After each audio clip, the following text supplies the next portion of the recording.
कई विद्यार्थी ये सोचते हैं कि जो मेरे दोस्त कर रहे हैं मैं क्या करूं, मैं उनके साथ रहता हूं पर मैं तो सही आचरण चल रहा हूं। पर वो भी जाते हैं कहीं खेलने या कहीं पिक्चर देखने या कुछ ऐसे समोसे आदि, मान लो समोसे आदि खाते हैं तो मेरा भी मन करता है कि मैं भी खाऊं। तो इसका मतलब है कि आपने अभी ठीक से समझा नहीं अपने मन को, या समझाया नहीं, अभी शासन नहीं हुआ ठीक से, पूरा शासन नहीं हुआ, आप अभ्यास कर रहे हो। पर हाँ, आप अपने आप को बहादुर समझो, क्योंकि कम से कम आप बाकी लोगों से अलग हो। जो मन कर रहा है वो पटक दे रहे हैं इंद्रिया, जैसे मन कर दिया बस मन के हिसाब से दौड़ रहे हैं, वैसे आप नहीं हो। आप अपने मन को नियंत्रण करना सीख रहे हो, अभी नियंत्रण कर रहे हो, भगवान के अंश मान रहे हो, अपने आप को बहादुर मान रहे हो, गलत आचरण नहीं कर रहे हो, गंदी चीजें नहीं खा रहे हो। इसके क्या हो जाएगा? हम कह रहे हैं पिछले प्राय आप कितने सालों से खाते चले जा रहे हो, मन भर गया आपका? अब तक नहीं भरा मन, अभी भी मन कर रहा है कि जाऊं दोस्तों के साथ खा लूं, दोस्तों के साथ ये घूम लूं भोग लूं। ऐसा नहीं कि आपने पहले कभी नहीं किया है, किया है आपने, पर देखो अभी मन की हालत, मन की क्या दशा है। मन इतना बदमाश है, इतनी दुर्दशा करवाता है, बार बार हम वो भोग हमने भोगा है फिर भी दोबारा प्रेरित करेगा कि चलो ऐसा भोग लो तो ऐसा हो जाएगा, ऐसा भोग लो तो आनंद, थोड़ा आराम मिल जाएगा, सुख मिल जाएगा, ये पराठा खा लूंगा तो ये बड़ा मजा आ जाएगा।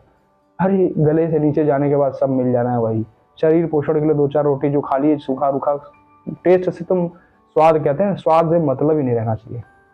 विद्यार्थी को, ब्रह्मचारी को, जो अपने आप को भगवान का अंश मान रहा है, जो सही मार्ग पर चल रहा है, उसको इस स्वाद जीभा, इसका तो स्वाद कभी खत्म नहीं होने वाला।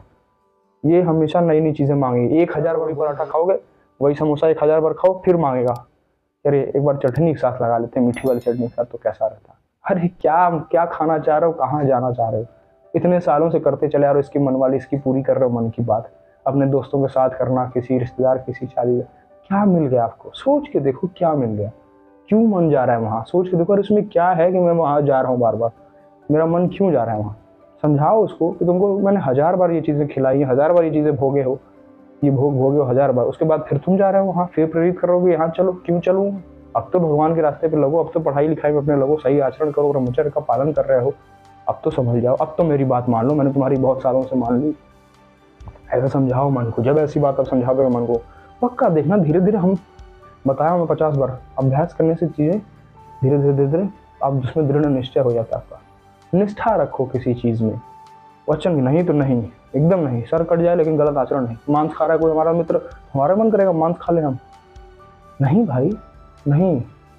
वो शास्त्रों, भाई शास्त्र सम्मत वो चीजें नहीं है, निषेध है वो सब चीजें, नहीं करना है हमें वो सब चीजें, गंदे आचरण हम नहीं करेंगे। सर कटवा लेंगे लेकिन मांस नहीं खाएंगे, तो गलत चीजें नहीं करेंगे, मांस की बात ही नहीं, कुछ भी गलत चीज, गलत आचरण नहीं करेंगे, क्यों करेंगे हम?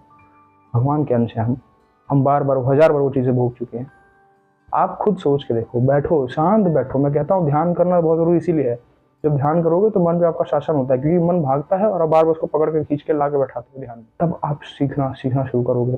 तब आप इस इंद्रिया आपको लगेगा कि क्या है इस भोग में, क्यों परेशान है लोग, फिर आपको वो चीजें बेकार व्यर्थ लगेंगी। पर वो कब होगा? जब आपका निश्चय दृढ़ होगा, मन पे नियंत्रण होने लगेगा धीरे धीरे, तब आपको लगेगा कि यार ये लोग बेकार परेशान है, मैं भी इसी में व्यर्थ चीजों में अपना समय बर्बाद कर रहा था, कितना आनंद सुखमय जीवन चल रहा है भगवान के नाम में, ध्यान में, अपनी पढ़ाई लिखाई में, अपनी दिनचर्या में, माता पिता की सेवा में, जो दूसरों की मदद में, क्या आनंद है? वो आनंद इस सब चीजों में है, भोग भोगने में कभी नहीं। तो ये आपको कैसे होगा जब आप करना? तो ऐसे लोगों की संगति छोड़ो, अकेले मैं बोलता हूँ हमेशा निसंग रहो, सबसे प्रेम सबको प्रणाम, पर किसी का संग नहीं, या किसी के आने जाने से कोई फर्क नहीं हमारे ऊपर। तब आप जानना आपका जीवन सफल है। और ये जीवन में अपने अनुसरण करना उतार लीजिए, मेरी पक्की बात मानो, पक्की बार बार विनती करता हूँ हाथ जोड़ के कि उतार लोगे, जीवन सफल हो जाएगा। मुझे कुछ नहीं दे दोगे आके यहाँ, आपका जीवन बदल जाएगा, सुधर जाओगे चीजें, मेरी बात मानो। ये बहुत अनुभव से कह रहा हूँ, जो मैं अंदर चीजें समझ रहा हूँ या कह रहा हूँ वो मैं आपको बता नहीं सकता या आप देख नहीं सकते, पर आप जो ये सब देख रहे हो ये है नहीं, बहुत आनंद है अंदर। एक बार आप इस मार्ग पे आकर, हम कह रहे हैं कि अपने 15 साल 20 साल उधर दे दिए, समझ लिए उधर का मार्ग कैसा है, भोगों में कैसी विलासता है, कितना सुख है भोग में, आप देख ली। एक बार इधर आके देखो, इसमें जो आनंद है फिर आपको कहीं नहीं मिलेगा। समझो तो सही कि ना आप शरीर हो, ना आप मन हो, ना ही दिमाग हो, आप हो ही नहीं इसके अंदर। ये तो बस आपको नचा रहा है, भगवा रहा है, गलत ऐसा फंसा देगा ये कि दुर्गति हो जाएगी, निकलना चाहोगे निकल नहीं पाओगे। ऐसी जगह ये फंसा देगा ले जाके, थोड़ी थोड़ी थोड़ी हानि लेते लेते, अच्छा चलो ये कर लो, वो कर लो, ऐसा भोग लो, ऐसा भोग लो, एक जगह ऐसी लेकर फंसाएगा कि वापस आना मुश्किल हो जाएगा। कभी इसकी बात नहीं मानना, मेरी बात मानो, विनती मान लो। चलो जय सिया राम।